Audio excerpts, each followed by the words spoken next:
안녕하세요. 지역 생존 프로젝트 우리 고향 안녕하십니까? 이승현입니다. 인구 감소와 수도권 집중으로 지역의 존립 자체가 위협받고 있는 요즘 가장 중요한 이슈로 손꼽히는 게 교육입니다. 교육의 다른 이름은 바로 미래이기 때문인데요. MBC 강원 영동, 충북, 대전, 광주, 목포, 제주 MBC가 공동으로 마련한 프로그램 7번째 시간 교육이 바뀌어야 지역이 산다. 지금 시작합니다. 깊이 있는 대담으로 현안을 빠르게 진단해보는 코너죠. 중앙대학교 김누리 교수와 함께 인구 감소, 지역 소멸 위기에서의 교육은 어떻게 바뀌어야 하는지 짚어보겠습니다.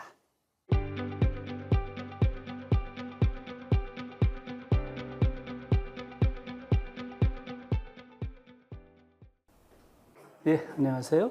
예. 사실은 한국인이라고 하면은 교육에 관심이 없는 사람 없을 거예요. 교육에 의해서 행복해졌다기보다는 고통을 많이 받았지요. 저는 이제 독일에서 한 8년 정도 공부를 할 기회가 있었는데요. 그때 독일 교육을 보면서 아니 어떻게 이런 교육이 가능할까 하면서 한국 교육을 좀 되돌아보게 됐고요.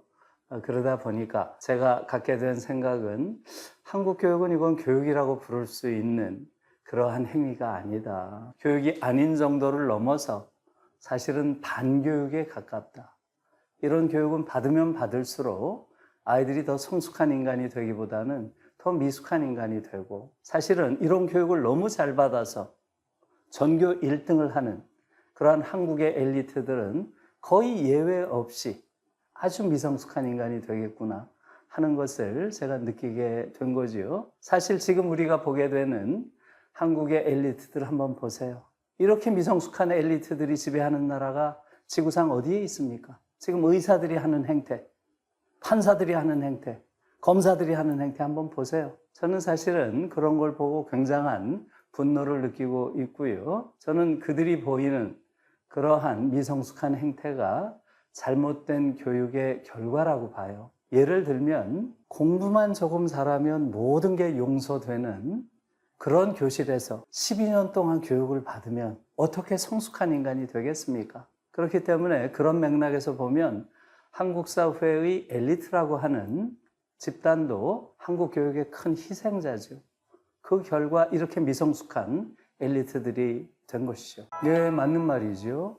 저는 사실은 지금 이 저출산 문제를 상당히 기능주의적으로 접근을 해서 무슨 돈을 가지고 자꾸 해결하려고 하는데 그것은 근본적인 문제에 대한 답변이 아니라고 봅니다. 지금 아이들을 낳지 않고자 하는 그러한 젊은이들의 일종의 저항은 어디서 올까요? 저희 대학원에는 여학생들이 많아요. 문학을 하기 때문에. 최근에 대학원생 5명과 이런 이야기를 나눈 적이 있어요. 그래서 제가 여쭤봤죠. 지금 여러분들은 앞으로 아이를 낳을 것인가 했더니 놀랍게도 5명 전원이 안 낳겠대요. 제가 그걸 보고 정말 좀 충격을 받아서요. 이 문제가 정말 심각한 문제구나 이렇게 느꼈고요. 왜 아이를 낳지 않으려고 하느냐 했더니 한 아이가 한 말이 너무 가슴이 아픕니다. 이 지옥 속에 내 아이를 쳐넣을 자신이 없어요. 처라는 말이 너무 처절해요. 그러니까 옆에 있던 아이가 저는 학교 다닐 때 행복했던 기억이 없습니다. 이런 말을 옆에서 하더라고요. 옆에 아이들이 다 머리를 끄덕끄덕해요. 저는 그 말에 한국의 저출산의 핵심적인 원인이 있다고 봅니다. 다시 말하면 학창시절부터 행복을 내면화하지 못하는 그런 사회에서 내가 아이를 낳아서 이 교육지옥 속에 집어넣는다는 게 과연 부모로서 해서는 안 될 일이라고 생각하는 그런 부분이 있는 거죠. 사실은 너무 처절한 이야기죠. 그래서 저는 여러 가지 지금 이 저출산을 극복하기 위한 여러 가지 기능적 어떤 제도적 그러한 지원을 하겠다 이런 것들은 너무나 많이 나오고 있지만 사실은 근본적으로는 한국 사회를 기본적으로 우리 아이들이 성장하는 과정에서 행복하고 성인이 된 이후에도 행복한 그런 사회가 될 것이다 라고 하는 확신을 국민에게 주지 못하는 한 저출산 문제를 넘어서기는 굉장히 힘들 것이다. 교육을 통해서 행복한 아이들을 길러내야 하고요. 그 아이들이 행복한 성인이 될 수 있는 제도적인 틀이 필요하다는 거죠. 경쟁교육은 야만이다. 우리 한국인들이 들으면 사실은 조금 도발적인 말이죠. 우리는 교육이라고 하는 건 당연히 경쟁을 시킨다고 생각을 하고, 사실은 경쟁이라는 것은 한국 교육에서는 일종의 한국 교육의 영혼이에요. 영혼. 경쟁 없는 교육을 상상할 수가 없어요. 한국인들은. 그렇잖아요. 사실 이 경쟁을 통한 교육이야말로 가장 야만적인 행위다라고 하는 게 독일 교육의 근본적인 개혁적 생각이었어요. 1970년에 독일에서 교육개혁을 하는데 그 교육개혁의 모토가 지금 말한 경쟁교육은 야만이다예요. 만약에 이 말이 맞다면 한국 교육은 전 세계에서 가장 야만적인 교육이죠. 지금 한국 교육이 얼마나 경쟁이 심한 교육인지 사실 우리 자신이 잘 몰라요. 경쟁이 심하다 하는 정도는 알지만 전 세계에서 압도적으로 가장 심하다. 이건 잘 모르죠. 많은 지표들이 그것을 이야기하고 있습니다. 얼마 몇 해 전에는 프랑스의 르몽드지가 한국 교육을 집중 취재했어요. 그리고 내린 결론이 이렇습니다. 한국의 학생들은 전 세계에서 가장 불행한 아이들이다. 왜냐하면 한국 교육은 가장 경쟁적이고 가장 고통을 주는 교육이기 때문이다. 이렇게 얘기를 했어요. 사실 너무 가슴 아픈 이야기죠. 만약 그 말이 맞다면 이러한 교육을 더 이상 해서는 안 되는 거죠. 우리 아이들도 행복할 그런 권리가 있는 것입니다. 사실은 그 책에서 가장 핵심적인 이야기고요. 가장 사실은 우리 독자들이 받아들이기 어려운 부분일 겁니다. 이렇게 교육에 의해서 고통을 받고 특히 이런 경쟁교육으로 인해서 이렇게 우울한 삶을 모두가 살고 있다는 사실에는 동의하고 있으면서도 왜 이걸 벗어나지 못할까요? 그것은 바로 다른 이유가 아닙니다. 우리 자신에게 문제가 있는 것이죠. 우리 자신이 경쟁을 너무나 당연시하고 경쟁해야 성장한다고 생각하고 서로 경쟁이 좀 문제가 있더라도 이건 불가피한 거야. 이렇게 생각하고 있어요. 그런데 어떻게 경쟁교육을 넘어서겠어요? 그래서 이러한 생각을 학문적으로는 이데올로기라고 불러요. 특정 집단이나 사회에서 지배적인 잘못된 관념 체계, 이걸 이데올로기라고 해요. 지금 한국에서 이 경쟁 이데올로기는 너무나 강력한 이데올로기예요. 이것을 넘어서는 게 거의 불가능하죠. 그러니까 우리가 경쟁 교육을 못 넘어서요. 한국인들이 이 이데올로기에 완전히 포획되어 있는데 여기에 어떻게 넘어서겠어요? 게다가 이 경쟁 이데올로기는 두 개의 또 다른 강력한 이데올로기에 의해서 뒷받침되고 있어요. 지지를 받고 있어요. 그게 뭐겠어요? 경쟁의 결과는 능력주의 이데올로기가 강력하게 떠받치고 있고요. 경쟁의 과정은 공정 이데올로기가 떠받치고 있어요. 그래서 일종의 경쟁, 능력주의, 공정이라고 하는 세 개의 강력한 이데올로기가 한국인의 의식을 완전히 장악하고 있는 그런 상황이기 때문에 경쟁 교육을 못 넘어서는 거예요. 이 세 개의 이데올로기는 다 기만적인 이데올로기에 불과해요. 능력주의, 우리가 너무나 당연시하죠. 능력에 따라서 부와 권력이 분배된다. 그건 누가 봐도 너무나 당연한 일이고 심지어 올바른 일이라고 생각하죠. 그러나 실제로 그런가 하는 거죠. 한국인들은 자신의 불행의 원인을 사회 구조에서 찾지 않아요. 내 무능에서 찾도록 어려서부터 길들여져 있습니다. 그렇기 때문에 자신의 불행의 원인을 자신에게서 찾고 그 결과 자기를 죽입니다. 너무나 끔찍한 이야기죠. 여러분 어떻게 생각하세요? 우리가 너무나 능력주의라는 걸 당연시하지만 사실은 이것은 일종의 이데올로기에 불과하다는 거예요. 경쟁 이데올로기 마찬가지고요. 공정 이데올로기도 마찬가지예요. 공정은 간단히만 얘기할게요. 지금 한국은 전 세계에서 가장 불평등이 심한 나라 중에 하나입니다. 이렇게 기울어진 운동장이에요. 여기서 공정한 잣대를 대면 누가 이기겠어요? 이 공정이라는 이데올로기가 한국인들의 의식을 완전히 장악하고 있는데 이 공정 이데올로기야말로 신자유주의가 만든 최악의 허위의식입니다. 그야말로 완전히 허위의식이 지배하는 사회라는 걸 보여주는 거예요. 저는 거기에 대해서 분노합니다. 교육을 군정한다기보다는 군사주의적 교육관, 병영적 교육관을 긍정하는 거죠. 그것이 효과를 거둔 시기가 있었죠. 우리가 저개발 또 아직 개발도상국 상태에 있었던 그런 상황에서는 그런 규율에 기반한, 성실성에 기반한, 남의 것을 열심히 모방하는 데 기반한 그러한 규율 교육이 필요한 때가 있었죠. 그것은 그야말로 과거의 일이죠. 우리는 그런 교육을 기반으로 압축 성장을 한 게 사실입니다. 그러나 이제는 더 이상 그러한 교육은 우리의 발전에 저해가 될 뿐이죠. 우리에게 지금 필요한 것은 바로 압축 성장이 아니고요. 이제는 성숙한 사회로 가는 것이죠. 그러니까 우리가 압축적으로 성장할 수 있을지는 모르지만 압축 성장이란 건 없습니다. 이제는 각 개인 하나하나가 가지고 있는 잠재력을 최대한 발현시키는 그러한 교육이 우리에게 필요한 거죠. 우리가 경쟁교육이 이렇게 심한 이유는 사회적 차별과 불평등이 너무나 절대적으로 크기 때문에 그렇죠.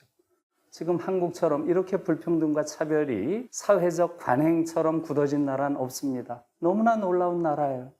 불평등과 차별이 바로 공정 이데올로기에 의해서 정당화되고 있어요.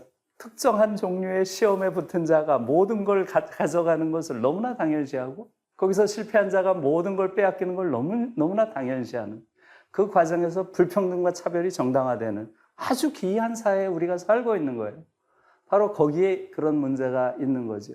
그래서 당연히 교육개혁은 교육개혁만으로 갈 수 있는 게 아닙니다. 사회개혁과 같이 가야죠. 특히 노동시장 개혁이라고 하는 것, 이것은 교육개혁과 같이 가야 할 가장 중요한 영역입니다. 지금 한국의 노동 영역은 너무나 불평등과 차별이 심한 영역이에요. 지금 의사들이 파업을 하고 있고 이렇게 하지만 의사들의 경우 어떻습니까? 왜 이게 계속 문제가 되고 있어요? 한국의 의사들은 전 세계에서 가장 돈을 많이 버는 의사입니다. 1등이에요. 절대 액수도 1위고요. 평균 노동자 임금의 몇 배를 버느냐, 보통 이렇게 해요. 의사들이 평균 노동자 임금의 몇 배를 버느냐. 독일 의사가 대체로 2.5배에서 3배를 벌어요. 완전히 의료가 시장에 내맡겨진 미국 의사도 5배 정도 벌어요. 한국 의사는 6배 내지 8배까지 번다는 거예요. 이거 압도적 1위예요. 그러니까 그냥 전부 의사가 되겠다고 몰려드는 거죠. 왜곡된 노동시장이, 왜곡된 교육을 만들고 있어요. 한국은 특히 그 중에서도 대기업, 중소기업의 노동격차가 너무너무 크고요. 독일의 경우는 대기업에서 받는 게 100이면 중소기업이 95예요. 95. 차이 없어요. 5% 정도. 맥시멈 10%예요. 정규직, 비정규직의 차이도 거의 없습니다. 비정규직은 시간을 유연하게 쓰기 위해서 사람들이 택하는 직종이지 우리는 비정규직은 완전히 신분이 돼버렸어요. 또 우리처럼 이렇게 왜곡된 노동시장을 가진 이런 사회에서 교육개혁은 더더욱 어려워지는 거죠. 그래서 노동시장 개혁은 상당 정도 교육개혁을 위한 전제 조건일 수 있어요. 같이 가야 됩니다. 교육과 경쟁교육에 대한 한국인들이 가지고 있는 생각, 이 자체가 너무나 잘못되어 있기 때문에 우리는 이것을 극복하기가 어려운 거죠. 어찌 보면 인류의 역사라고 하는 것은 해방의 역사였죠. 노예 해방, 여성 해방, 노동 해방. 끊임없이 인간은 보다 큰 자유의 영역으로 해방되어 왔어요. 인류가 해방되어오는 과정에서 가장 어려운 해방은 뭘까요? 자기 자신으로부터의 해방이에요. 내가 가지고 있는 잘못된 생각, 여기서 벗어나는 게 너무 어려워요. 그래서 인류가 완전한 해방에 이르지 못한 거죠. 자기 자신으로부터의 해방. 내가 가지고 있는 생각들, 이데올로기들이죠. 아까 말로 하면. 지금 특히 교육과 관련해서 가장 중요한 것은 바로 우리가 잘못된 교육 이데올로기에 포획되어 있다는 거죠. 경쟁, 능력주의, 그 공정이라고 하는 이러한 야만의 트라이앵글에 우리가 포획되어 있기 때문에 어렵다고 했죠. 그것을 넘어서는 것이고요. 저는 3가지를 주장을 합니다. 첫째, 대학 입학시험을 없애라. 폐지하라. 둘째, 대학 서열 체제를 없애라. 대학을 평준화해라. 셋째, 대학 등록금을 없애라. 제가 이 3가지 이야기를 하니까 사실은 제가 몇 년 전에 총리공관에 가서 당시에 유은혜라고 하는 교육부 장관이 있었어요. 그분을 배석해 놔서 제가 아주 세게 이 이야기를 했습니다. 거기 한 20분 정도 교육계 전문가들이 오셨는데 제가 이 세 가지를 이야기하니까 서로 막 머리를 설레설레 흔들어요. 그래서 제가 그랬습니다. 제가 말씀드린 이 세 가지는 이것은 어떤 허황된 어떤 꿈이나 이상이 아닙니다. 이것은 유럽에서는 매일매일 이미 이루어져 있는 일상입니다. 일상. 유럽에서 대학 입학 시험 본 나라가 어디 있어요? 다 고등학교 졸업시험을 보고 90% 이상 붙어요. 그러면 원하는 대학, 원하는 학과를 갈 수 있게 다 열어놨어요. 그게 독일에선 아비투어라고 부르는 거고요. 프랑스는 많이 알려져 있죠. 바칼로레아. 다 90% 이상 붙는 거예요. 그리고 대학 가고자 하는 아이들에게는 최대한 원하는 대학, 원하는 학과를 다 열어놓는 거예요. 유럽에서 대학 서열이 있는 나라가 어디 있어요? 대학 서열이 어디에 있어요? 다 평준화되어 있고 독일의 대학의 95%가 국립대학이고요. 전부 평준화되어 있죠. 세 번째로 대학 등록금이 없다. 이것은 유럽에서는 너무나 당연한 것이고요. 그 아이들은 대학을 다니는데 돈을 낸다는 데 대해서 너무나 놀라워해요. 독일의 경우는 대학 등록금만 없는 것이 아니고요. 생활비도 주죠. 이게 바로 독일에서는 68혁명 시기에 나온 것인데요. 이건 사회적 정의에 맞지 않는다. 대학에 들어가면 모든 아이들이 자기가 관심 있는 영역에 깊이 있는 공부를 할 수 있어야지. 부잣집 아이들만 할 수 있고 가난한 집 아이들은 못해? 이건 말이 안 된다. 그래서 1970년에 아까 교육개혁했다 그랬죠? 그때부터 독일에선 생활비를 주기 시작했어요.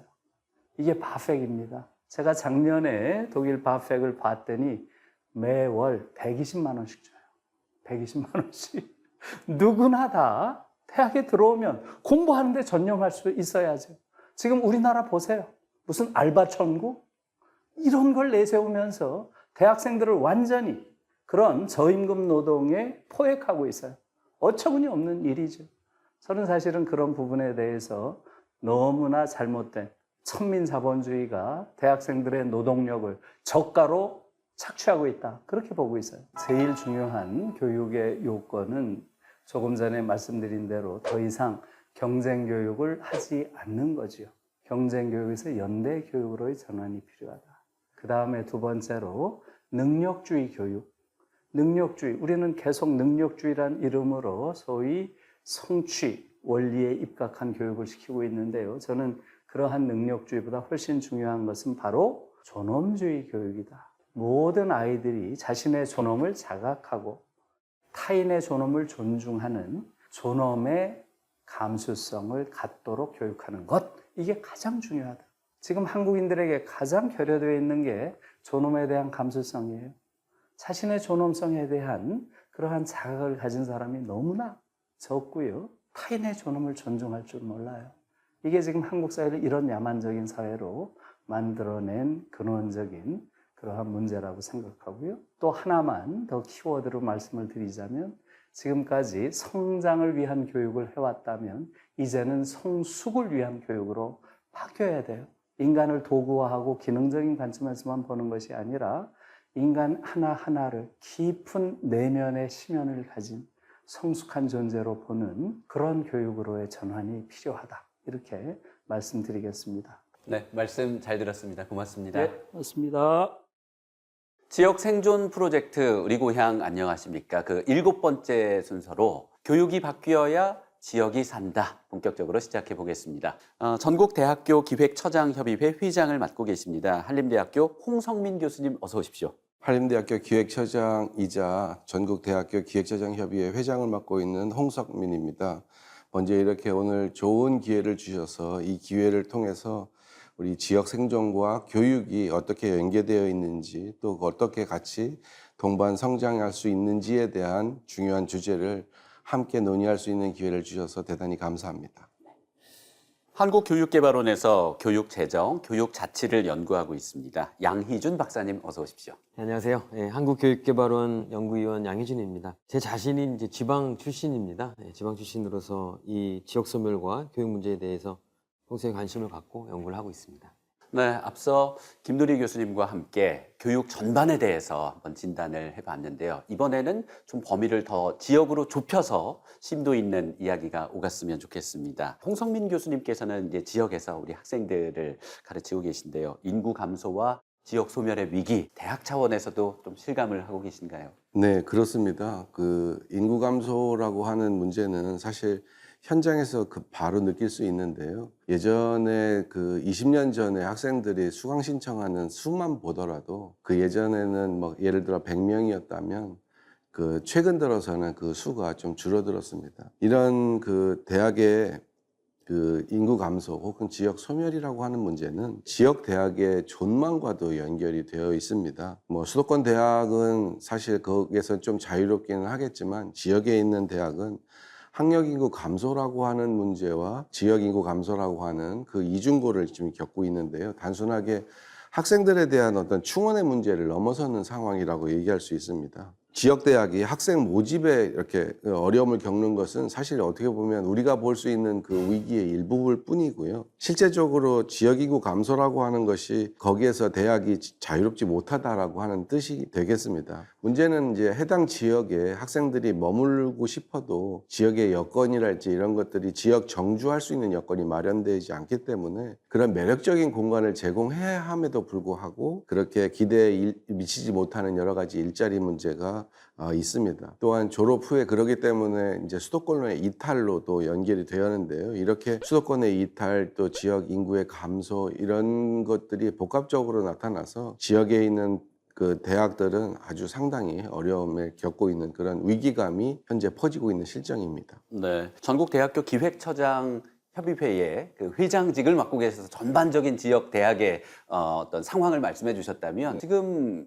재직하고 계신 대학이 춘천 소재이잖아요. 맞습니다. 춘천은 뭐 교통 인프라도 괜찮고 별로 큰 타격을 받지 않을 것 같은데 어떻습니까? 다행히도 그 한림대학교는 그 신입생 충원율이 3년 연속 100%를 달성을 했고요. 다만 제가 그 기획처장으로서 조금 이제 우려스럽게 보는 점은 재학생 충원율이거든요.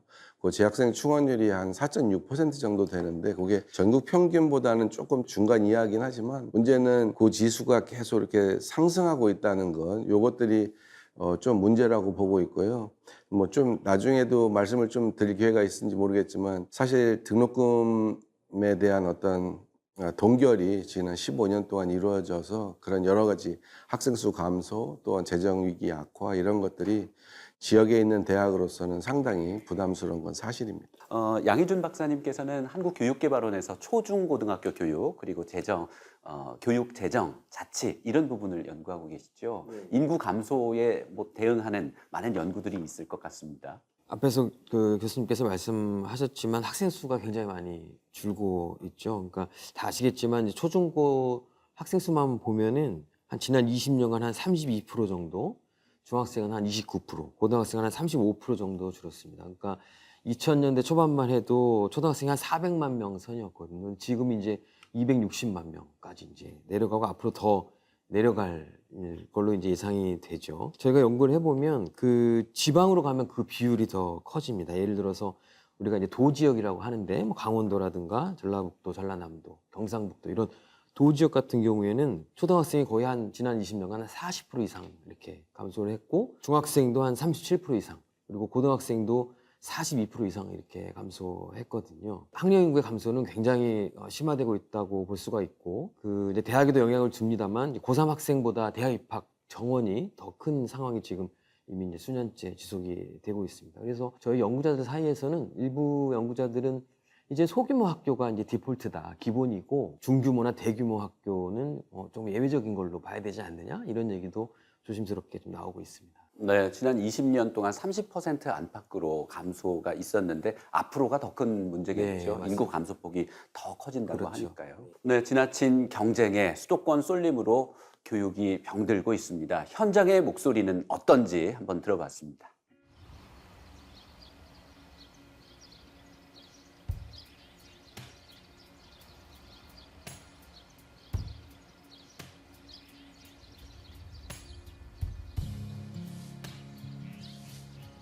현재 무한 해제 남초등학교 상황은 좀 어떻습니까? 신입생 1학년이 없고요. 2학년, 3학년이 같이 공부하는 복식학급이고요. 4학년, 5학년이 또 한 교실에서 공부하는 복식학급, 그리고 6학년 이렇게 해서 3개 반이 있고 이제 특수학급까지 해서 4개 학급이 운영되고 있습니다. 이 상태가 지속된다면 이제 통폐합으로 나중에는 갈 수밖에 없지 않을까 걱정이 됩니다. 또 아까 말씀드렸다시피 2개 학년을 담임쌤이 한 분이 가르치는 그런 상황이다 보니까 조금 학생들 입장에서도 이렇게 배움에 있어서 좀 약간의 제한되는 상황이 있을 수 있고요. 그러다 보니까 이왕이면은 좀 더 지원이 더 필요한 상황이 될 것 같습니다.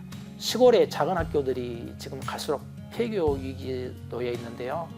이것은 학교만의 위기가 아니라 학교가 사라지게 되면 주변의 상권이라든지 주변 마을이 사라지는 경우가 되는 것 같습니다. 학교가 폐교되면 이 마을에 더 많은 이렇게 위기 상황이 올 거라고 생각됩니다.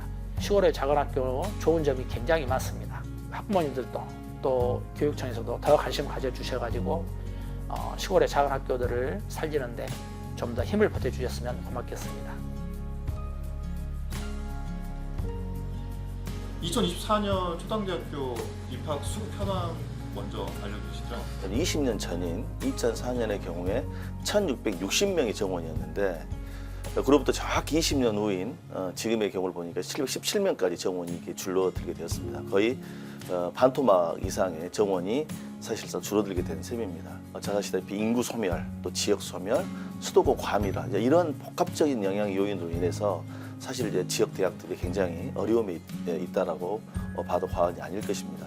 무엇보다도 이제 지역 대학이 살아야 또 지역이 살고 또 지역 대학이 생존해야 또 지역도 살 수 있다라는 이제 그런 상황에 대한 인식을 가지고 어떻게 하면 지역을 살리고 또 어떻게 하면 지역의 학생들이 우리 지역을 떠나지 않고 다시 말하면 수도권으로 가지 않고 양질의 어떤 고등교육을 받을 수 있는 어떤 환경을 구축하는 할 것인가 이런 고민들 참 많이 해왔습니다. 지금 몇 살이고 어떤 상황인지 말씀 주세요. 지금 20살이고요. 좀 서울 쪽으로 대학 가고 싶어서 재수 준비하고 있습니다. 여기 지방대 합격했는데 서울로 가려고 하는 이유가 있을까요? 서울 쪽이 훨씬 주요 대학들이 많이 분포되어 있으니까 아무래도 그 대학가나 그런 다른 놀 수 있는 환경이나 아니면은 뭐 대기업 같은 것들도 대부분 서울 쪽에 분포되어 있으니까 그쪽에서 그쪽 사람들과 이제 인맥 쌓는 것도 훨씬 더 좋다고 생각하고 그리고 놀거리도 훨씬 그쪽에 많고 아무래도 제가 지금 다니고 있는 지방 쪽의 대학보다는 서울 쪽에 훨씬 많으니까 서울로 가고 싶은 것 같습니다. 지금 학생처럼 생각하는 친구들 많이 있나요? 어때요? 다라고는 말은 못하지만 그래도 90%는 다 서울로 가고 싶어하는 것 같아요. 아는 형 같이 다니는데 학교 선배 같이 다니는데 그 형도 지금 삼수하고 계시고 네 그래서 주변에서는 웬만하면은 그냥 공부 안 해서 내가 공부를 못하니까 그냥 아무 대학이나 그냥 대학이라도 가고 싶다 하는 친구들 아니면은 웬만하면은 공부를 조금 못해도 한 번 더 해서 내가 잘해진 다음에 서울로 노려보겠다 하는 친구들이 거의 과반수인 것 같아요. 우리 교육이 이른바 인서울을 목표로 질주하고 있습니다. 인구 감소에도 주요한 원인으로 지목되고 있는데요. 김도리 교수님, 여기에 대해서는 어떻게 생각하시나요? 홍 교수님 말씀이 참 핵심을 딱 짚으신 것 같아요. 지금 학력 인구 감소, 또 지역 인구 감소, 이게 그냥 두 개가 일종의 이중고로 겹쳐버려서 지금 굉장히 심각한 상태인 것 같고요. 거기에 이제 국제적인 비교를 하자면 지금 한국처럼 이렇게 대학의 병목 현상이 특정 지역에 몰려있는 이런 사례는 없습니다. 이거 아마 전 세계에서 유례가 없는 현상일 거예요. 소위 스카이라고 하는 게 전부 서울에 있잖아요. 이런 나라는 제가 기억하기로는 없어요. 어느 나라나 대학이 소위 명문대학이 있는 그러한 구조라 하더라도 이게 여기저기 이렇게 분포되어 있는 것이지 한 곳에 그냥 딱 몰려가지고 이른바 대학 병목 현상이 극단화되어 있는 그러한 경우가 지금 서울이고요. 그래서 이 현상을 지금 풀어내야 되는 거죠. 그래서 여기에 대해서는 뭐 여러 가지 방법이 있겠지만 저는 이제 한 20년 전부터 서울대를 없애야 된다. 서울대를 정점으로 한 이러한 교육 질서가 한국 교육을 불가능하게 하는, 정상적인 교육을 불가능하게 하는 아주 근본적인 문제이기 때문에 서울대를 없애야 된다 이렇게 주장을 했는데 경희대학교 김정용 교수가 서울대 10개 만들기 이렇게 주장하고 나와가지고 저와 좀 다퉜어요. 저는 없애야 된다는데 이분은 10개 만들어야 된다니까. 그래서 조금 이야기를 들어보니까 이분이 저보다 훨씬 더 현명한 분이죠. 거점 지방 국립대를 살려서 10개 정도를 전국적으로 만들어내면 지금과 같은 극단적인 지역에 따른 대학의 병목 현상, 이것은 좀 없앨 수 있는 게 아니냐. 이분이 이제 그렇게 하는 거죠. 지금의 이런 극단적인 대학 병목 상태를 넘어서는 그러한 핵심적인 방법은 김종영 교수가 저는 첫 발을 내딛는 방법을 제시했다고 봐요. 거점 국립대학부터 일단 서울대 수준으로 많은 지원을 통해서 만들어 놓으면 지금과 같은 병목 현상을 상당 부분 뚫어낼 수 있을 것이고요. 그 다음 단계는 국립대학 전체를 네트워킹해서 이제는 어느 국립대학이든 그 내부에서는 차별이 없고 서열이 없는 상태를 만들어야 할 것이고요. 그 다음에 이제 사립대학, 많은 사립대학의 경우 사립대학을 점진적으로 국공립화해야 한다 하는 게 이제 저의 생각이에요. 지금 한국 교육의 사실 핵심적인 문제는 사립대학 비율이 전 세계에서 가장 높다는 거죠. 87%가 지금 사립대학이고요. 국공립대학이 13%밖에 되지 않는 아주 극단적인 사립대학이 너무나 많은 구조인데요. 이것을 바꿔가는 이러한 과정도 같이 필요하다 이렇게 봅니다. 자, 이 지역에서 인구가 감소하면서 초중 고등학교에 지금 학생들이 없어서 굉장히 큰 문제시 되고 있는데요. 이 부분에 대한 연구는 어떻게 이루어지고 있나요, 양 박사님? 불과 몇 년 전만 해도 이제 학생 수 감소 그러면은 주로 이제 출생아 수의 감소 이 문제가 원인이다 이렇게만 봤던 경향이 좀 강했습니다. 저희 이제 교육개발원에서도 이제 수년째 연구를 해오고 있습니다만 통계를 살펴보면 학생 수 감소의 정도가 이제 지역별로 좀 차이가 큽니다. 그리고 학교 급별로도 또 차이가 있고요. 예를 들어서 지난 20년간 아까도 말씀드렸습니다만 이제 전국적으로 학생 수가 줄었습니다만 뭐 경기도의 중학생과 고등학생은 오히려 학생 수가 많이 늘었습니다. 그리고 또 제주도 같은 경우도 다른 지역에 비해서 그 감소의 폭이 훨씬 작습니다. 그 이제 농촌 지역과 도시 지역을 이렇게 또 구분해서 또 살펴봤을 때도 농촌 지역 같은 경우에 그 학생 수가 줄어드는 속도나 정도가 훨씬 빠르고 정도도 크고 이제 그렇게 되는 거를 이제 알 수가 있었는데요. 이제 조금 분석을 해보니까 이제 도시 지역과 비교했을 때 농촌 지역은 출생아 수의 감소의 영향도 있지만 동시에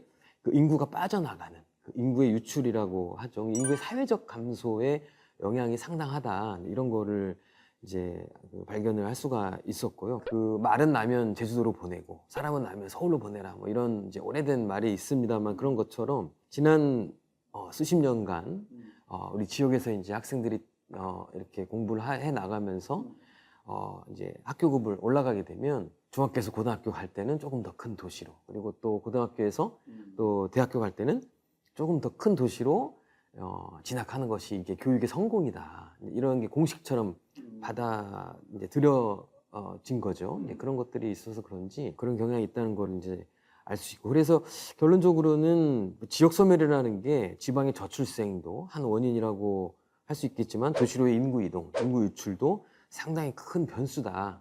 홍 교수님, 지금 지역대학에 대해서 좀 여쭙고 싶은데요. 뭐 이런 얘기 대학사회에서 하지요. 학교가 폐교된다면, 대학이 구조 조정이 된다면 벚꽃 피는 순서대로일 것이다. 뭐 이런 이야기, 또 웃지 못할 이야기들 하는데 사실은 뭐 대학 당국자들로서는 뼈아픈 이야기이고 굉장히 공포스러운 이야기일 텐데요. 지금 어느 정도 수준으로 올라와 있나요?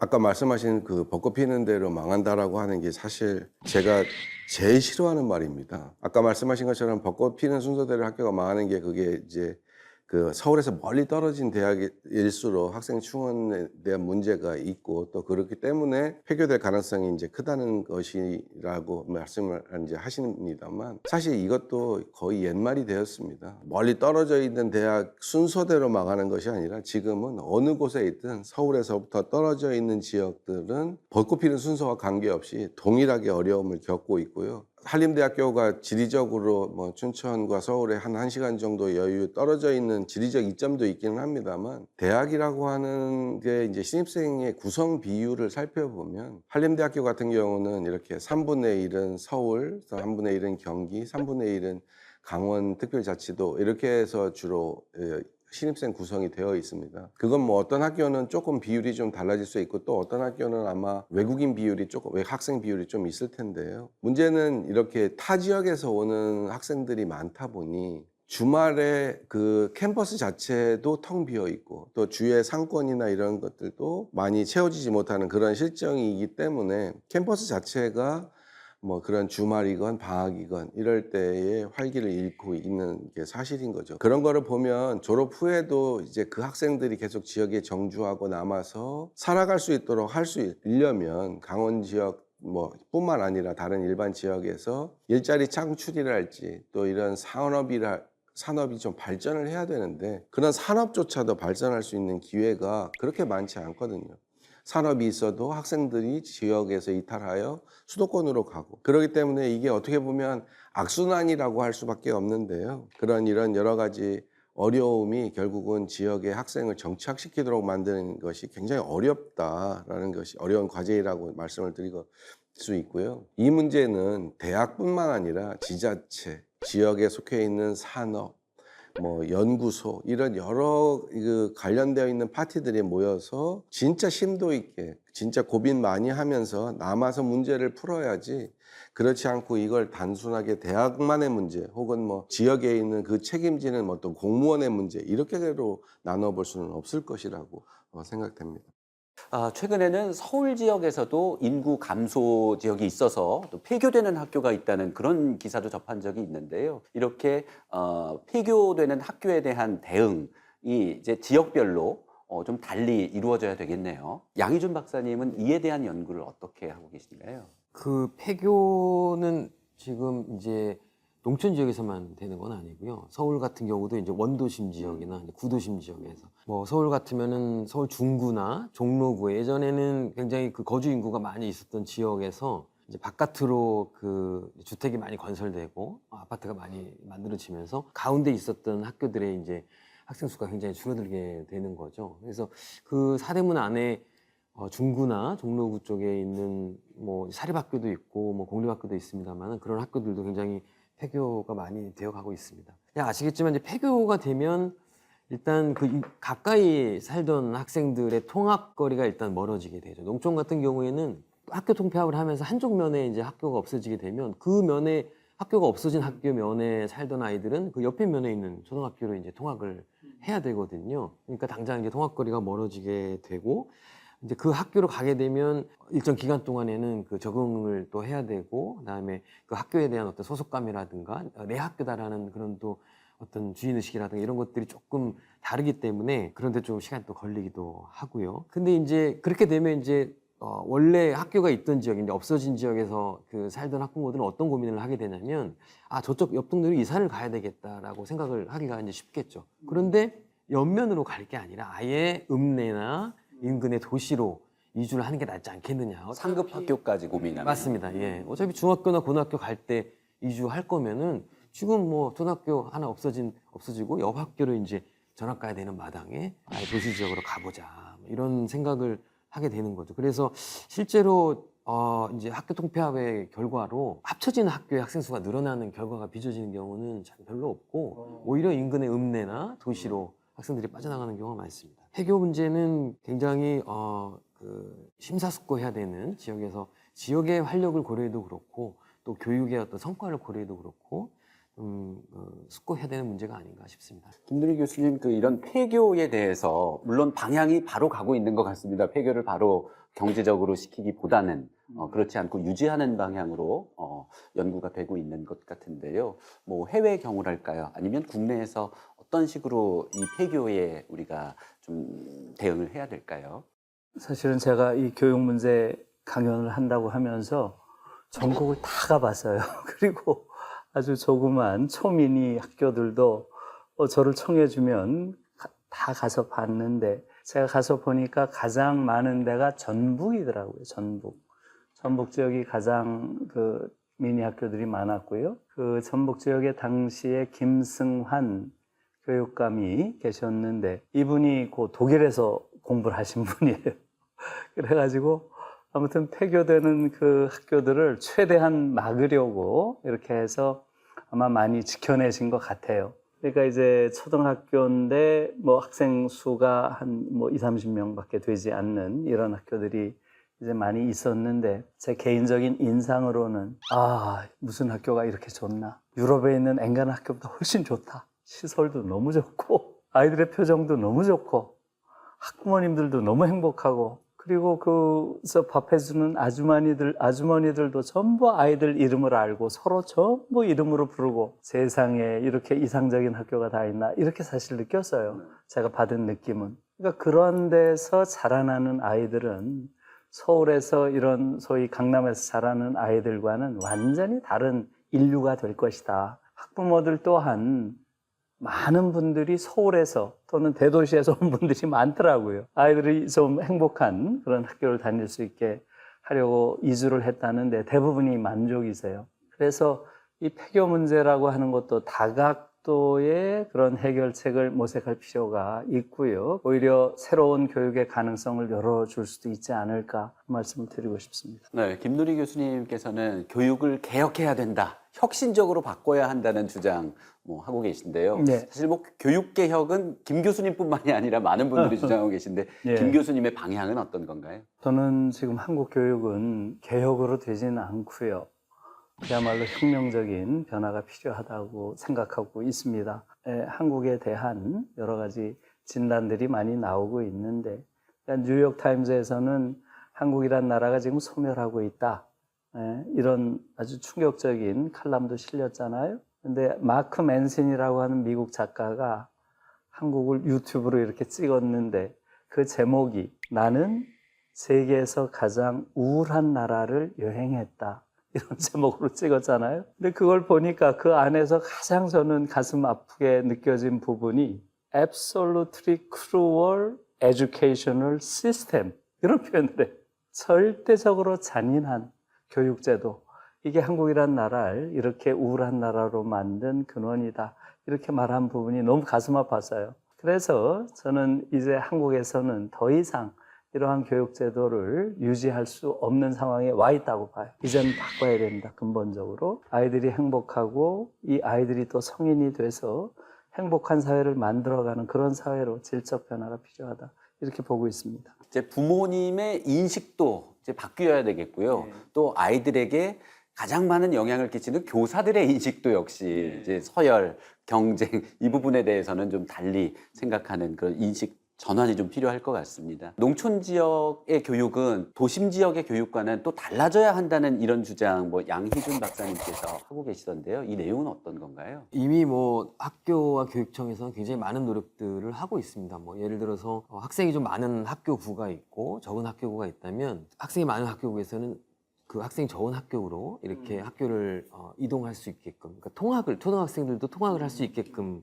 한다거나 방과후 교육 프로그램의 질을 비약적으로 높이기 위한 노력들 많이 기울이고 있고요. 또 그 다음에 그 마을 교육 공동체라고 해서 학교 밖에 다양한 교육 자원들이 학교 교육에 연결되도록 하는 그런 활동들도 이제 많이 이제 펼치고는 있는데요. 이제 앞에서도 그 교수님들이 말씀하셨지만 다만 아쉬운 것은 여전히 이제 상부학교 진학을 도시로 하는 것이 좋다라는 인식이 이제 여전히 만연하다라는 것이고요. 대학 입시 경쟁 앞서 말씀하셨지만 대학 입시 경쟁을 이제 공간적으로 보면 사실은 수도권 진입 경쟁이라고 볼 수가 있거든요. 그러니까 지역 소멸이라든가 이런 거를 우리가 사회적으로 많이 우려하고 있는데 이 문제를 바꾸기 위해서는 어떤 것이 그 지역 교육에 있어서의 교육적인 성공인가 하는 점에 대해서 조금 근본적으로 다시 좀 돌아볼 필요가 있다라는 생각을 하고 있습니다.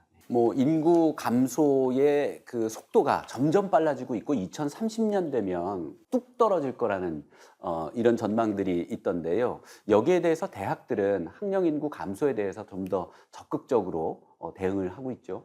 네, 대학들마다 여러 가지 특성화에 관련된 노력은 지금 현재 많이 경주하고 있는 실정이고요. 요즘 화두가 되고 있는 것 중에 하나가 이제 전공 선택 자유제 혹은 뭐 유연한 학기제 또 뭐 융복합 그 전공 개설 이런 것들이 지금 굉장히 중요한 이슈입니다. 그런 거는 결국은 대학들이 단순하게 백화점식으로 학과를 쫙 나열하고 학생들이 그 안에서 수업을 듣고 다른 전공으로 가지 못한다거나 이런 사일로가 있는 것조차도 이제 다 오픈을 해서 학생들이 자기가 스스로 탐색하고 자기가 원하는 전공을 뭐 과목을 들어서 조립해가지고 그걸 이제 모듈식이라고 하는데 그렇게 만들어서 자기 스스로 개척해 나가는 뭐 이런 것들이 지금 현재 중요한 화두입니다. 그래서 대학들마다 아까 말씀드렸다시피 특성화 관련해서 어떤 것을 할 것이냐, 예를 들어 어떤 특정한 대학은 정부 지원 사업을 토대로 우리는 뭐 AI 대학이다, 한림대학교이긴 합니다만 AI 대학이다 이렇게 표방을 하고 그것을 통해서 학생들의 어떤 역량을 개발하거나 증가시킬 수 있도록 그렇게 노력을 하고 있거든요. 이런 여러 가지 차별화적인 어떤 전략이 학교들마다 필요하고 그런 것들을 현재 뭐 재정 지원을 받든 뭐 자생적으로 하든 그런 노력, 교육 솔루션을 지금 현재 찾고 있는 실정입니다. 양혜준 박사님께서는 지방 소멸 시대의 농촌 교육, 우리가 몰랐던 진실들이라는 책을 펴내셨는데요. 그 안에는 현장의 목소리, 다양한 사례들을 담아놨더라고요. 거기서 이제 작은 지역일수록 학부모들의 역할이 중요하다, 뭐 이런 내용도 포함이 돼 있어요. 그 책에서 이제 3개의 군 지역을 저희가 사례 연구로 이제 했었는데요. 학교 교육을 그 질적으로 이제 그 좋게 만들려면 학부모들이 교사와 협력을 잘 하는 게 필요하죠. 그러니까는 학부모들이 교사와 협력을 잘 하고 긴밀하게 그 교육에 관여하게 되면 교육의 많은 부분들이 좋아집니다. 그러니까 교사와 학부모들이 일관된 입장에서 일단 학생들을 지도할 수가 있으니까 학생들 입장에서는 굉장히 안정성이 이제 높아지게 되는 부분들이 있고요. 특히 농촌 지역의 학교 같은 경우에는 어떤 그 교육 자원이라고 할까요? 리소스가 많이 부족한 경우가 있는데 학부모들이 교육 과정을 보조하거나 아니면 직접 그 방과후 학교의 프로그램에 이렇게 그 강사로 참여를 하거나 또는 뭐 직업이나 그 진로와 관련된 프로그램에 이제 학부모들이 하게 될 경우에 학생들은 이제 굉장히 어떤 생생한 그 진로 의식을 이제 키워갈 수가 있는 거죠. 그거는 굉장히 일반론이라고 할 수 있는데 지금 농촌 지역에서 이제 그 여러 가지 위기를 극복하고 교육을 더 좋게 만드는 데 있어서 학부모에게 좀 요구되는 측면을 하나를 말씀드리면 이게 학교 안에 학부모로 좀 머물러 계시면 안 될 것 같아요. 왜 그러냐면 지역 소멸을 극복하고 학교를 더 좋게 만드는 데는 사실은 교육만의 힘만으로는 잘 안 되는 거거든요. 그러니까 지자체라든가 지역사회와 같이 이게 힘을 합쳐줘야 되는데 학부모님들이 이제 학교 내의 학부모를 넘어서서 지역사회 내의 학부모로서 조금 더 역할을 해주실 수가 있다면 지자체의 변화나 지역사회의 변화까지도 이끌어내실 수가 있겠다, 이런 생각이 듭니다.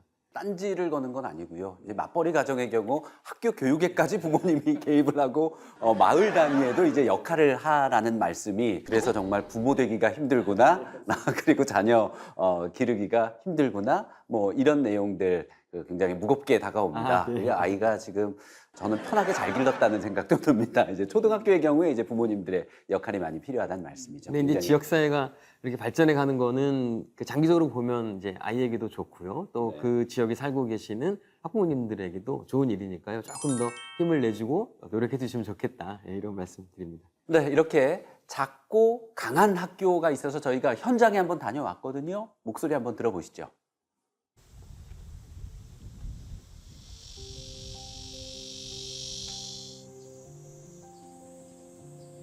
일주일에 한 2-3번 정도 오고 뭐 저희 애들도 학교를 다니고 있고 학부형도 만나고 선생님과 면담도 하고 그래서 자주 오는 편입니다. 참 학교가 중요하고요.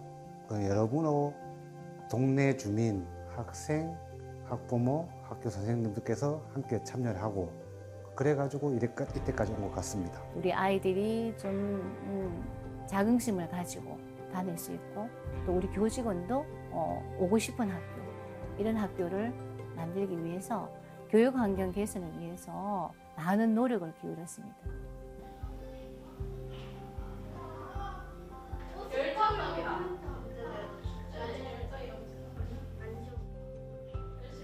농어촌학교 이제 사례 보시면은 학교들이 노력했다거나 학부모가 노력했다거나 지역이 노력했다거나 이런 건 있는데 저희가 이 다른 사례를 봐도 우리처럼 이 세 개가 같이 이게 뭔가 맞아 떨어지는 학교가 잘 없었어요. 타이밍이 잘 안 맞거든요. 학교가 노력하기에 너무 늦었을 수가 있고 학부모들이 노력하기에 너무 늦어버릴 수가 있어요. 왜냐하면 학교가 너무 작아져 버리면 이미 이 반등을 하기에는 좀 시기가 늦을 수 있거든요. 그런 의미에서 저희는 참 운이 좋았어요. 교장선생님도 자주 하시는 말씀이 그 정말 위기의 시점에서 그 타이밍에 어떤 운적인 요소도 더해지면서 기회가 여러 개가 동시에 왔다는 거죠.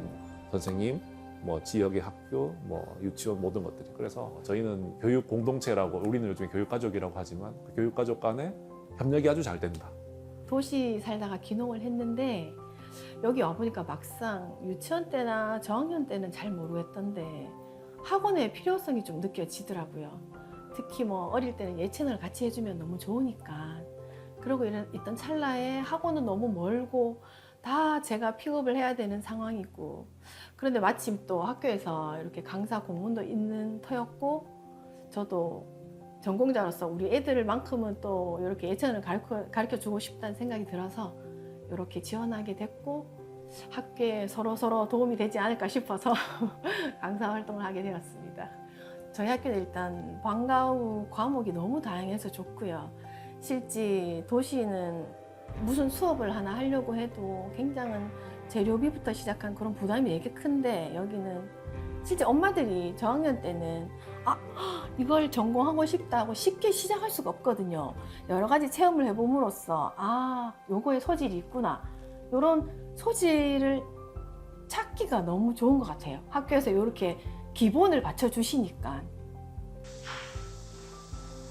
저희들 비안면 같은 경우에는 물론 학생들도 많이 유입이 되었지만 9년 전에 운영위원장을 할 당시에는 학생 수가 비안초등학교에 9명이 있었습니다.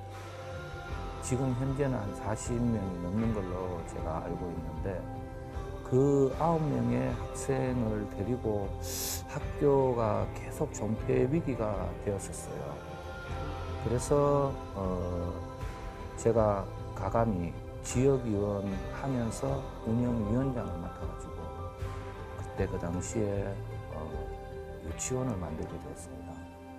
면민들이 모두 다 동참을 하여 비안초등학교 유치원을 만들게 되었고, 그 이후 유치원 만들고 난 후부터는 이제 학구 통폐합이라든지, 그 다음에 뭐 쌍호초등학교하고 연계하여 이제 통폐합 문제라든지 이런 부분을 가감히 비안면에서 시도를 하여서 지금 현재는 학생 수가 많이 부른 걸로 알고 있습니다. 아주 그렇게 보면 저는 이 비안초등학교 가면은 아주 뿌듯하게 생각을 하고, 이 모든 부분이 이 비안을 알릴 수 있는, 그리고 학생을 유입할 수 있는 모든 시설을 다 갖추어 놨기 때문에 학생이 많지 않겠나, 이런 생각이 많이 듭니다. 네, 학생과 학부모 그리고 지역사회가 함께 연대해서 교육 공동체를 이뤄내는 모습, 바람직한 모습, 작은 학교에서 이렇게 이루어지고 있는 모습 보니까 좀 더 뿌듯한 마음이 들었습니다. 양 박사님은 이 부분에 대해서 이제 많은 연구 있었는데요. 거기 초등학교 때는 이게 가능할 텐데 중고등학교 올라가면 이건 어떻게, 연계성은 어떻게 되는지요? 오히려 그 초등학교를 넘어서서 또 중학교와 고등학교 단계에서는 아이들이 이제 미래 직업 세계나 진로와 관련된 고민들이 심화되는 시기이기 때문에 지역사회와 관련된 고민을 더 이렇게 시켜줄 필요가 있는 게 지금의 현실인 것 같습니다. 일례로 일본의 이제 사례인데요. 굉장히 그 지역 소멸이 가속화되는 지역에서 한 고등학교에서 어떤 교육 과정을 가져갔냐면 지역사회 문제를 가지고 프로젝트 수업을 실시하는 이제 그런 사례가 있었습니다. 그런데 그런 교육 과정을 진행하기 전과 후를 비교했을 때 이 학생들이 자신의 미래에 이 지역과 관련된 어떤 그 직업이라든가 진로라든가 또는 바깥에 나가서 대학 공부를 하더라도 다시 이 지역으로 돌아와서 지역과 관련된 어떤 일을 해보고 싶다라는 그 설문조사의 응답이 굉장히 많아진 그런 사례가 있었습니다. 그 학생들이 아까도 말씀이 있었습니다만 다 도시로 가서 사람들이 선망하고 선호하는 직업을 가지고 싶어하는 뭐 경향이 강해지고 있다고들 하지만 학생들에게 어떤 교육 기회를 어떤 교육의 내용을 제공하느냐에 따라서는 이 지역사회와 관련된 문제의식을 더 키워줄 수 있고 그것이 사실은 지역의 소멸을 극복하고 지역의 발전으로도 연결될 수 있는 좋은 계기가 될 수 있는 거거든요. 그래서 중학교와 고등학교에서도 사실 지역사회와 관련된 교육, 그런 문제의식을 던져주는 교육, 이것은 굉장히 중요하다. 이런 말씀을 드릴 수 있겠습니다. 홍성민 교수님, 대학 교육도 뭐 글로컬 인재를 양성하고 뭐 로컬 크리에이터를 양성하고 이런 것도 이제 대학생들이 지역사회와 연계하는 이런 방향으로 나아가고 있죠? 맞습니다.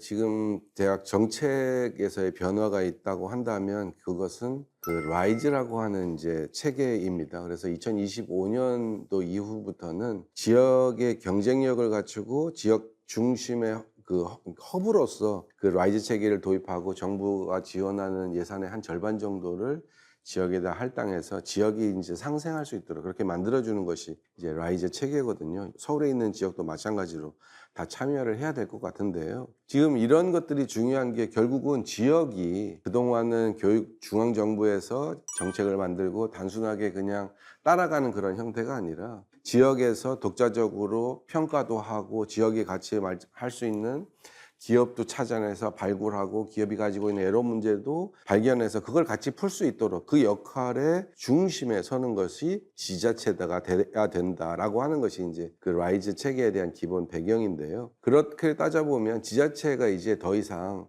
학교는 학교대로 지자체는 지자체대로 이렇게 머무를 수는 없다라고 하는 거죠. 그래서 그런 연대가 중요한데 예를 들어서 우리 한림대학교 예를 들어서 안 됐습니다만 한림대학교는 마이크로 캠퍼스라고 하는 것을 강원특별자치도 18개 기초지자체에다가 설치를 했습니다. 18개를 이제 최종 목표고요. 지금 현재 3개의 이제 마이크로 캠퍼스를 설치했는데 그게 일반 대학 캠퍼스처럼 그런 게 아니라 일반 공공기관 그 안에 사무실을 얻어서 기업이 찾아오고 또 우리 교수가 찾아가서 그 기업과 지역이 가지고 있는 문제조차도 환경이면 환경 문제 이런 것들을 같이 풀고 그 예산을 저희가 준다는 거죠. 학생들은 한 달 유연학기제를 통해서 예를 들어 양양이나 화천 이런 데 가서 한 달 살기를 하고 그 문제를 해결할 수 있어서 그걸 프로젝트화 해가지고 제출하면 그것으로 학점을 주고 이런 것들이 지역사회와 함께 더불어 성장할 수 있도록 하는 제도가 된다라고 하는 얘기고요. 그런 다양한 협업 프로그램을 개발하는 것이 지역사회의 연대에 도움이 되지 않을까. 이렇게 대학사회는 정말 부지런히 지금 적응을 하기 위해서 애쓰고 있는 것 같고요. 그리고 또 지역사회에서도 거기에 따른 또 학부모들도 애쓰고 있는데요. 정책적인 지원도 많이 중요할 것 같습니다. 우리나라 글쎄요, 교육 정책의 문제점 하면 말씀이 길어질 것 같긴 하겠지만 어떤 정책들이 좀 필요할까요? 그러니까요. 지금 이 지역 문제 관련해서는 저는 이제 독일의 사례를 조금 말씀을 드리면 독일은 지방자치가 잘 돼 있잖아요.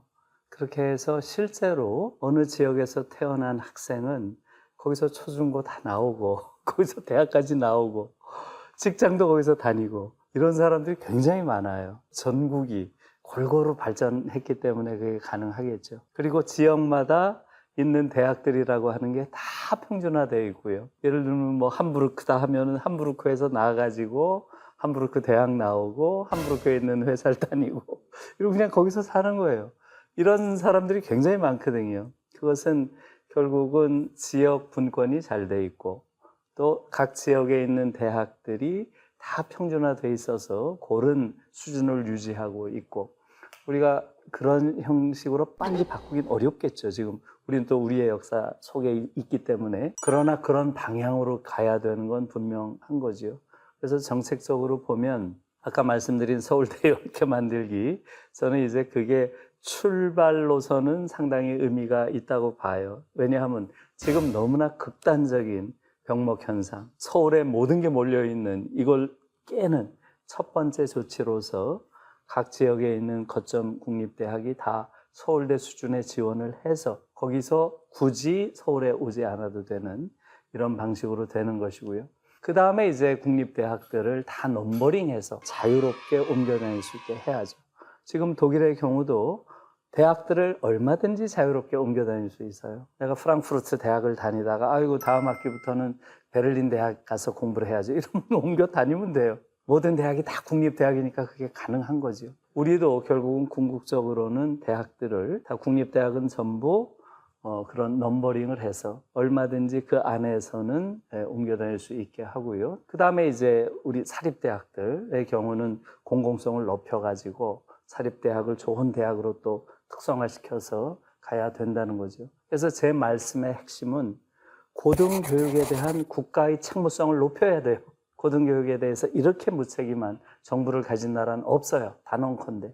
이걸 바꿔야 됩니다. 홍 교수님 대학에 계신데요. 이 정책적인 방향은 어떤 바람을 갖고 계신지요? 아까 말씀하신 내용이랑 유사하긴 한데요. 그런 교육부에서 어떤 재정 지원이나 이런 것들이 충실하게 돼야 될 것 같다는 생각이 들고요. 다만 이게 재정 지원이라고 하는 게 그냥 돈만 이렇게 주거나 혹은 뭐 그 안에 칸막이를 만들어 가지고 예를 들어 인건비는 25%, 경상비 10% 이렇게 만드는 건 사실 학교 입장에서는 뭐 물론 도움이 되긴 합니다만 쓸 수 있는 항목이 정해져 있기 때문에 그거를 학교 전체적으로 이렇게 자유롭게 진짜 학생이 필요한 거에 투여하기가 사실 어려운 실정입니다. 아까 말씀하셨던 것처럼 공적 자본이라고 하는 것이 사립대에도 주면은 좋겠는데 아마 교육부에서는 국민의 세금을 일반 주인이 있는 학교, 대학교에 투여하는 것이 가능한가, 타당한가 이런 얘기를 조금 고민을 하는 것 같기는 하고요. 장기적으로 봐서는 아까 우리 김 교수님 말씀하신 거에 동의를 하고 그렇게 변화야만 되긴 하는데 사실 그게 쉽지 않다는 거죠. 제가 서울에 있는 학교 교수분과 제가 잠깐 얘기를 할 기회가 있어가지고 얘기를 했는데 지역에 있는 대학에는 정부에서 재정 지원도 엄청 많이 해주고 글로컬 대학도 하고 하는데 수도권에 있는 대학은 아무것도 없다. 맨날 뭐라고 한다. 뭐 이런 얘기를 해서 제가 그런 얘기를 했어요.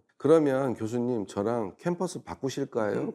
그랬더니 그건 안 된답니다. 그러니까 기본적으로 위치가 가지고 있는 장점을 충분히 인지하고 있고요. 뭐 이런 얘기가 안 됐습니다만 여러 가지가 뭐 잘 돼야 된다라고는 하지만 사실 가지고 있는 기득권은 사실 내려놓기가 좀 힘들다. 뭐 이런 생각이 들었습니다. 양혜준 박사님께서는 이제 대학 교육 외에 초중고 교육, 지역 교육 어떤 정책적 지원이 있어야 된다고 보시나요? 일단 현재까지의 교육 제도나 정책이 그 기초가 대부분이 이제 인구 증가기에 설계되었다라는 것을 좀 되돌아볼 필요가 있는 것 같습니다. 근데 지금 전제 조건이 지금 바뀐 상황이거든요. 60, 70년대에 그 지방의 소위 유지라고 하죠. 재원을 활용한 뭐 사립학교 확대 정책 이런 것들이 대표적으로 이제 교육 기회를 그 빠른 속도로 넓혀주기 위한 정책들이었거든요. 근데 지금은 이제 학생이 아주 저어지는 이제 방향으로 가고 있는 거죠. 그런데도 여전히 아까 저 교수님 말씀하셨지만 입시 제도가 이제 유지가 되고 있으니까 학부모님들 입장에서는 입시를 대비하는데 어떤 그 효용성이 좋은 서비스가 그 도시 지역에 주로 있잖아요. 그러니까 이제 도시로 진입하려는 이제 경쟁이 더 이제 강화되는 게 아닌가 이런 생각이 듭니다. 사실은 그 지역 소멸을 극복하고 지방 교육을 조금 살리려는 방향에서는 상급학교 진학 경쟁을 완화시키려는 그런 정책이 가장 필요하다고 생각이 들고요. 공간적으로 보면 고등교육에 있어서 수도권으로 진입하려는 수요를 감소시키기 위한 정책들이 좀 필요하다라는 생각이 들고요. 아울러서 이제 인구 감소 지역들의 초중등 교육을 생각할 때는 각 지역이 현실에 맞는 방안을 찾아서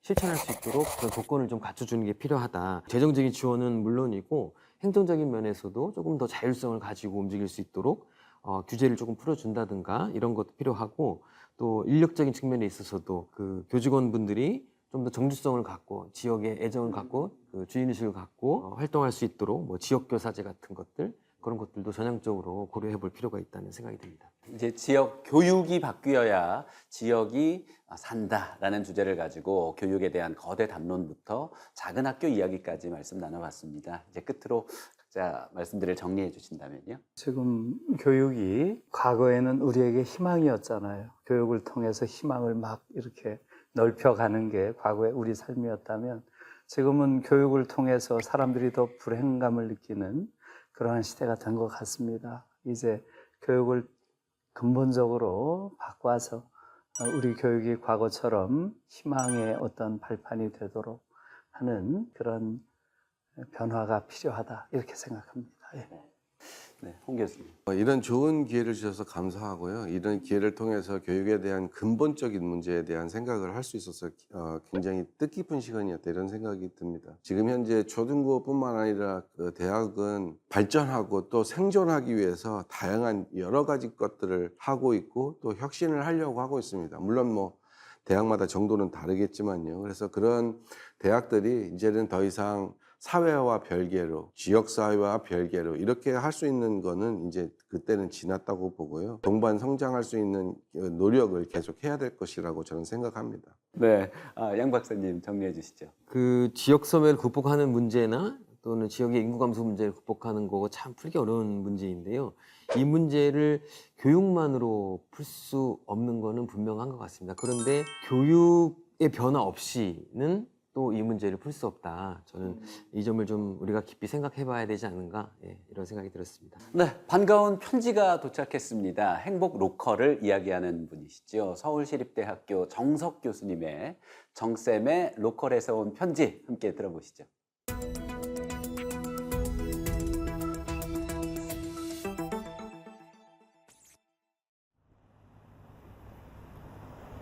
정쌤의 로컬에서 온 편지, 서울시립대 정석입니다. 지난 7월 초에 타이완의 지방 창생 정책과 구체적 사례들을 공부하기 위해 출장을 다녀왔습니다. 출장 전에 사전 공부를 하면서 아주 흥미로운 사실을 알게 되었습니다. 15년 전에 타이완 정부 고위 관료와 전문가, 활동가들 사이에 지역 발전에 관한 두 가지 전략을 두고 아주 치열한 논쟁이 시작되었답니다. 하나는 메가시티 전략이었는데 수도 타이베이와 몇 개 대도시를 집중 육성해 국가 발전의 핵으로 키우자는 주장이었고, 다른 하나는 타이베이, 타이중, 타이난, 까오슝 등 67개 도시를 인구 200만 안팎 규모로 고르게 발전시키자는 주장이었는데 결국 후자로 결론이 났답니다. 전자가 성장 거점 개발론이라면 후자는 균형 발전론인데, 성장 거점 개발론으로 일관해온 우리나라가 지금 지역 격차로 심각한 후유증을 앓고 있는 것과 달리 균형 발전을 선택한 타이완 사람들이 부럽기도 했습니다. 출장 중에 대만의 주요 인사들을 많이 만났습니다. 지역 발전에 관한 논쟁에서 균형 발전 쪽으로 국가 정책을 정하는데 큰 역할을 했던 장이화 전 총리를 만났고, 2019년에 지방 창생 정책을 만들고 시행하는데 중심 역할을 했던 천메이링 전 국가발전위원장도 만났습니다. 천메이링 위원장이 최근 출간한 책 제목이 지역에서의 행복 생활이었는데 제 책 행복 앳 로컬과 같은 제목이어서 깜짝 놀랐습니다. 타이완 국토 한가운데에 위치한 난토우시도 방문했습니다. 2년 전에 시장으로 당선되어 난토우시를 교육도시로 이끌고 있는 44세의 젊은 장지아쩌 시장을 만났는데, 장 시장은 국회의원을 했던 분으로 고향 난토우시를 타이완 최고의 행복도시로 만들겠다는 열정을 갖고 로컬로 내려온 특이한 분입니다. 난토우시에서 열린 세미나에 참석해 교육도시 난토우의 여러 생생한 모습들을 보고 배웠습니다. 행정과 주민이 함께, 또 전문가들과 활동가들이 한마음으로 타이완 최고의 교육도시를 만들기 위해 애쓰는 모습이 감동이었습니다. 마을 자체를 커다란 학교로 만들고 대학이 적극적으로 나서서 지역을 돌보며 지역에 기여하는 활동을 하는 모습들도 인상적이었습니다. 아이를 가질 때부터 세심하게 지원하고 아이를 낳아 키우는 데 필요한 여러 행정 서비스들을 치밀하게 준비해서 시행하는 난토우시가 많이 부러웠습니다. 지역 소멸을 막고 대한민국 로컬을 서울 수도권보다 더 행복하게 살아가는 곳으로 만드는 일이 어쩌면 교육에 달려있는지 모릅니다. 금쪽같이 귀한 나의 자녀를 더 행복하게 키울 수 있는 곳이 바로 로컬이라는 믿음이 커지고, 로컬에서 자녀를 더 행복하게 키우는 부모들이 더욱 늘어간다면 교육 때문에라도 로컬로 오겠다는 새로운 트렌드가 만들어질 수 있습니다. 극심한 경쟁 위주의 대한민국 교육은 하루빨리 바뀌어야 합니다. 서울시립대에 합격한 1학년 학생들을 면담하다 보면 교수님 저는 루저예요. 스카이를 못 갔으니까요 하는 학생들을 만납니다. 스카이를 가지 못해 루저라면 스카이에 합격한 학생들은 위너일까요? 저의 모교인 서울대, 공대 그리고 자연대에 합격한 1학년 학생 400~500명이 매년 자퇴한다고 들었습니다.